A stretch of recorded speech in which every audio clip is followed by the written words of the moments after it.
What's good, YouTube? It's your boy LukeZno, back with another video, and in today's video, we're gonna be reacting to how Funny Mike went from killing people to becoming a full-time YouTuber slash comedian. I'm not gonna lie, back then, 2020, what was 2022? 2022, 2021, I was watching Funny Mike literally like every day. The Bad Kid J, Bad Kid, all the bad kids, bro. You feel me? That was like his little group, whatever. I never knew Funny Mike was like before he became famous. I never knew he was like in the streets like that, but we finna get into that. And we finna see how this happened and how he became a comedian over time, and he really changed his life around. Cause hey, whoever's doing some criminal activity out there, you feel me? You can still change your life around. Just get out of this whatever you're doing, and stop hanging around bad people, because if you hang around bad people, you will become bad yourself, and you will be a gangster, and you will be this, that, and the third. You'll be, yeah, you feel me? Just you feel me? Get your mama out the hood, get your dad out the hood, retire them, and live for yourself a good life. Anyways, let's get into this video. 3, 2, 1. From catching a body and facing a murder charge to becoming a family-friendly YouTuber stacking millions, Funny Mike's story is one of the wildest flips the internet's ever seen. Before the pranks, the challenges, and the family skits, he was MacArthur Johnson, a kid from Baton Rouge, Louisiana, a city where you better keep that thing on you or you might end up a pack. But how does someone go from facing life in prison to building one of the biggest kids-friendly YouTube channels? And is the past really behind him, or is it still waiting to catch up? MacArthur Johnson, born October 8, 1996, grew up in the trenches of Baton Rouge. In his own words, growing up in Baton Rouge meant that growing up in Baton Rouge, man, you don't do something that's not in the street-wise, you're gonna end up in jail or dead. The hood shaped him, pushing him toward the trap life as a young hustler, just trying to make it out. Johnson had his fair share of run-ins with the law. Like, word two, he actually looked like 21 Savage, like real shit.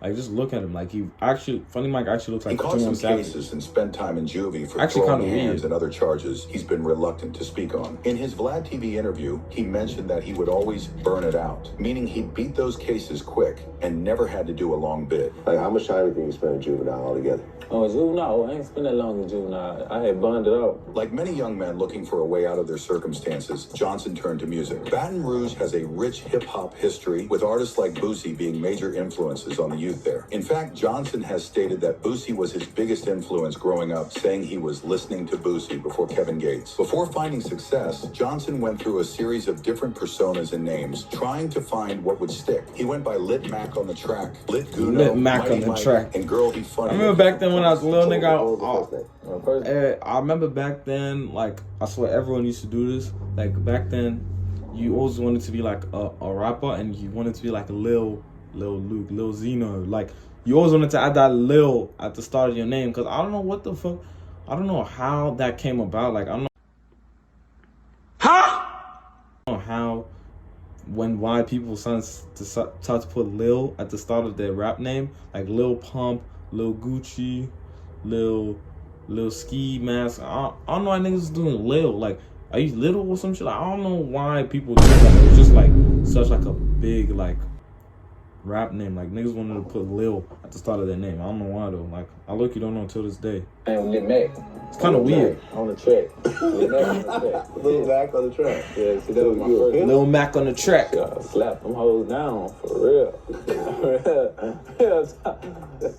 that was one of my rap names. Initially, he tried to make it as a rapper, but when that wasn't taking off, he pivoted to comedy on social media platforms like Vine and Instagram. His relatable comedy about family dynamics and childhood experiences started getting traction. Johnson explained that he started that after rapping wasn't taking off, seeing comedy as another potential path to success. After rapping wasn't taking off for me, you know what I'm saying? I started then to try to see what can I, get out of it, you know what I'm saying? But then shit just started going up, you know what I'm saying? So you get the Instagram comedian thing, right? And one situation took off, on the Instagram. This hustle and willingness to adapt would eventually pay off, but not before a major controversy and legal trouble that nearly derailed everything. In 2016, when Atlanta rapper 21 Savage was gaining popularity, Johnson made a strategic move that would change his trajectory. During a freestyle, he dropped the line, "This ain't 21, this 22," and people caught on.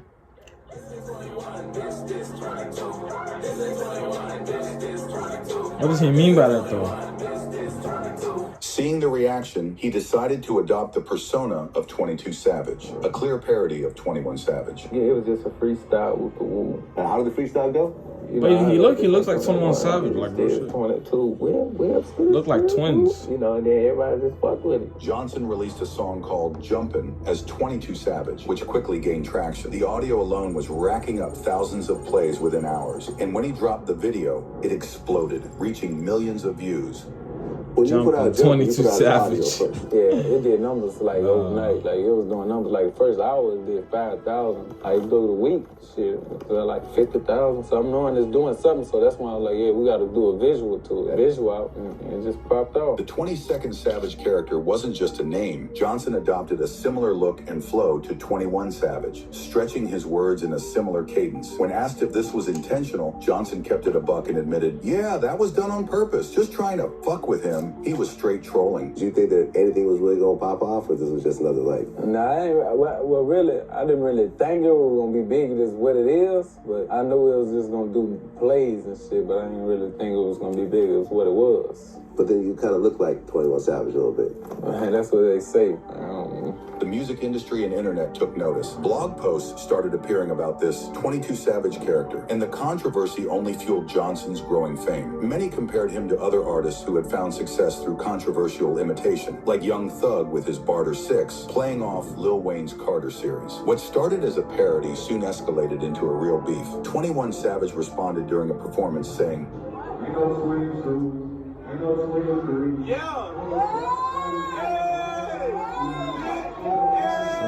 acknowledging the copycat without directly addressing him. So you got on stage and said, ain't no 22, ain't no 23. Oh yeah, I seen that. I saw that. What'd you think? Ain't no 21. It's 22, you know. Johnson took this as a challenge. In interviews, he claimed that if 21 Savage had just ignored me, eventually it would have just faded away. Instead, the back and forth intensified. Because all you really got to do is just ignore you. Right. Eventually, Just it would have just kind of faded away. Everything would have faded away. But, Right. you know, he's got, he got no sense of, The situation escalated when Johnson challenged 21 Savage to a boxing match, saying Yo, if 21 gun down, won, bitch he would ass change his boy. name. Even 50 Cent got involved, contacting Johnson about putting the fight on the undercard of a Mayweather boxing event. According to Johnson, they were going to put up 100 bands each for the fight, but 21 Savage declined, saying, I don't box, I got them choppers. Don't talk about out in boxing, man. We walk around with choppers and shit, man. We ain't boxing no motherfucker. But Funny Mike, aka 22 Savage, responded and said he must have thought they stopped making choppers when they made his, hinting that he with the shits and is ready to shoot as well. 21 Savage, no boxing. Bro, this nigga's trying to get himself killed. 22 Savage, what the fuck are you doing? Nigga, you were not the original. 21 Savage, I know they both came out the hood, but like, bro, like, nigga, stick to comedian or whatever type shit, you feel me? Funny Mike, bro. Okay, damn, I really never knew he was 22 Savage. Like, I never knew, like, I just never knew he was really, like, I never knew he was, like, he came from the hood. I never knew, like, he really lived his life. I'm grateful he turned his life around, because, like, if he would have stayed in his life, like, it's either you die or you end up in jail. That's the fact. Being a gangster, being a hoodlum, you die or you end up in jail, bro. That's really the fact of the matter. That's what I'm saying. Y'all niggas, whoever's watching this show right now, y'all niggas that like, you feel me? Stop hanging around these bad people or else you're gonna become bad. And you might end up in jail or even dead. I don't wish that upon anyone, but I just hope that don't happen to any of you guys that's watching this. Yeah. How'd you feel when you heard that? When he said that, Yeah. I said, oh man, he must thought they stopped making choppers when they made his shit. You know what I'm saying? Yeah, man, they don't stop making choppers, dick. Anybody can get a chopper, dick. You know what I'm saying? Beef took an even darker Fuck is this turn nigga when on? 21 Squad began posting threatening messages, including tombstone emojis over Johnson's pictures. This led to threats and declarations that ATL, 21 Savage's city, and BR, Johnson City, were now no-fly zones for each other, meaning if either one pulled up to the other's hood, it was on sight. The internet beef was turning into some real street shit. You know, that would really escalate. That's what I'm saying. Hey, I'm not gonna lie. Niggas are influencers. Don't beef with a rapper. I remember when Aiden was beefing with, what's it called? NBA Youngboy, my nigga. He could have ended up dead. Because real shit, these rappers, bro, like, most of them are still like that. Most of them still have streets that are affiliated. Like, they're still affiliated, but they're just mainstream, so they don't really show it more, you feel me? Bro, what the fuck are you even talking about, bro? But they really doing shit behind the scenes to orchestrate this shit. So, hey, bro, niggas better be careful. Because that's when one of his homeboys, I don't know who he was, he put the little tombstones over my pictures, whoop the whoop, then no plug. He got the comment, he say, something. So I added him. I say, pull up. You know, that's when the whole city, you know, what up, pull up. You know what I'm saying? You said that, what, Baton Rouge is a no-fly zone for them now? Shit, it is a no-fly zone. But while the internet beef was heating up, the streets had a different kind of smoke waiting. Before long, Funny Mike wasn't just playing Savage on records. He caught a real body in broad daylight. Amid the rise of the 22 Savage persona and the beef with 21 Savage, something far more serious occurred. On May 3rd, 2016, MacArthur Johnson was involved in a shooting that left 20-year-old Richard Phillips dead in the parking lot of a Baker Boulevard grocery store in Louisiana. Good afternoon, I'm Cheryl Mercedes. And I'm Greg Merriweather. A fight over a flyer for a birthday party has left one man dead and another charged with his murder. The killing happened at a Baker convenience store, and this afternoon, Police Chief Mike Knapp's announced a total of 3 arrests in this case. But the suspected shooter insists he did nothing wrong. You didn't fire a gun? Self-defense. So you did fire a gun? Self-defense. 19-year-old MacArthur Johnson, police say, turned himself in on Wednesday morning after hearing he was wanted in a shooting overnight at the Baker Boulevard grocery store. According to police reports, the shooting stemmed from a dispute over a birthday party flyer that had occurred 7 weeks earlier. On the night of the shooting, Johnson was in a car with Charmaine Wilson when they encountered Phillips, who was distributing flyers in the parking lot. Phillips was passing out party flyers in the parking lot, and he and Funny Mike were arguing over the flyers. After a brief conversation, Phillips and his companion, Walter Williams Jr., slid off at first, but Phillips doubled back and pressed Funny Mike a second time. Mike set Phillips up to strap on him, so Mike fired first, hitting him dead in the chest, claiming it was self-defense. Self-defense. So you did fire a gun? Self-defense. 19-year-old MacArthur Johnson, police say, turned himself in on Wednesday morning after hearing he was wanted in a shooting overnight at the Baker Boulevard grocery store. Richard Phillips, known as Rah-Rah, also 19, died after being shot in the chest. But here's the thing. Nobody ever confirmed if Phillips even had a pole on him, and whether it was real self-defense or not is still really shaky. Phillips ended up dying from the shot. Later that day, Funny Mike got booked along with 2 other dudes that were riding with him. They charged him with second-degree murder, illegal use of a weapon, and obstruction of justice. Mike admitted he squeezed the trigger, but tried to play the self-defense card. Problem is, the cops had video footage, and it didn't match his story. A report said they tried to lie and claimed Phillips was strapped, but one of the passengers folded when the feds showed him the surveillance footage, and the footage showed Phillips didn't have no gun. Funny Mike's bond got set at $370,000, but he had the bread and bonded out quick, at least for the moment. In interviews after the shooting, Johnson seemed ice cold about the serious charges hanging over his head. When asked how he felt with a murder case pending, he responded, "I don't feel no type of way. I don't think about it, just fuck it." This showed how desensitized he was to the streets. Man was facing decades, but acting like it wasn't nothing but a thing. What? How I feel? Yeah, with something like that hanging over your head. I don't feel no type of way. Because, you know, if you was in my shoes, you in the situation, you probably did the same thing, you know, so. Not about the situation, but about the court case that's coming up or the plea deal that's coming up or whatever is coming up in your future. Because one way or another, something's going to have to happen. So how do you just get by day after day? I don't know. I don't think about it. Just fuck it. Fuck it. But sometimes in the streets, it ain't about who's right or wrong, it's about what you can prove. And somehow, against all odds, Funny Mike finessed the system and slid out the back door clean. Now you're hearing all these and wondering why he's not in prison right now, despite all the evidence looking mad sketch. Johnson caught the biggest break of his life. In what shocked everybody, a grand jury decided not to indict him on the murder charges. This decision effectively meant the case wouldn't go to court, and Johnson was free to move forward with his life. He celebrated this outcome on Instagram, writing, "God is good. Second chance at life. Shout out to my team." Some have speculated about how Johnson managed to avoid indictment despite the evidence, including surveillance footage. But the details of the grand jury proceedings remain private. With the streets watching and the feds off his neck, Funny Mike knew he couldn't keep living on borrowed time. He had to reinvent himself. That's what I'm saying, bro. I'm grateful this guy actually reinvented himself and became a better man.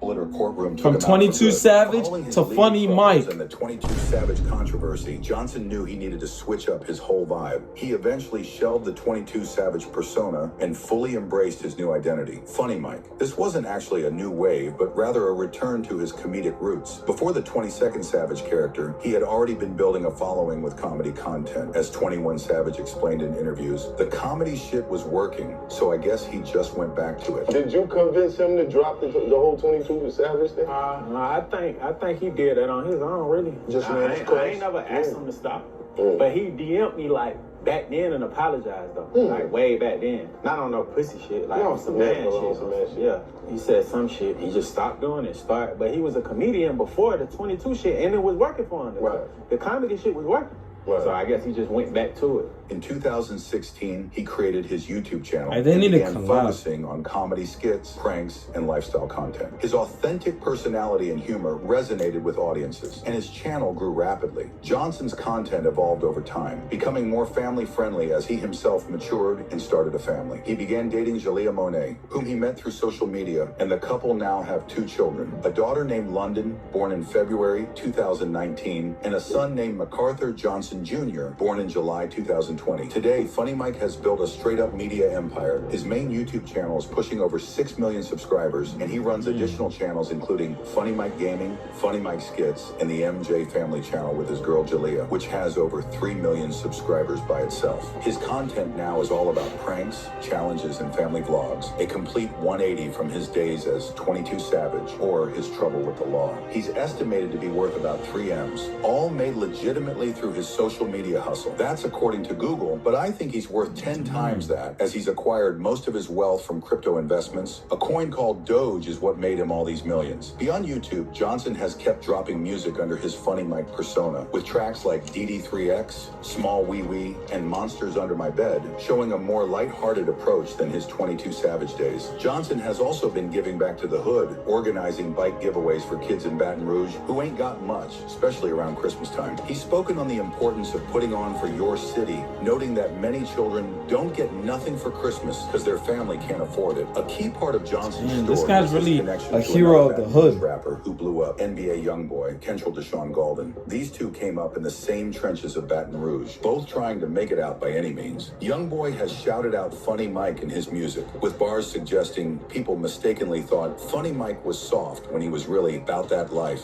All you do is whistle. There's prison after Central Booking. They really thought Funny Mike was they really thought Funny Mike was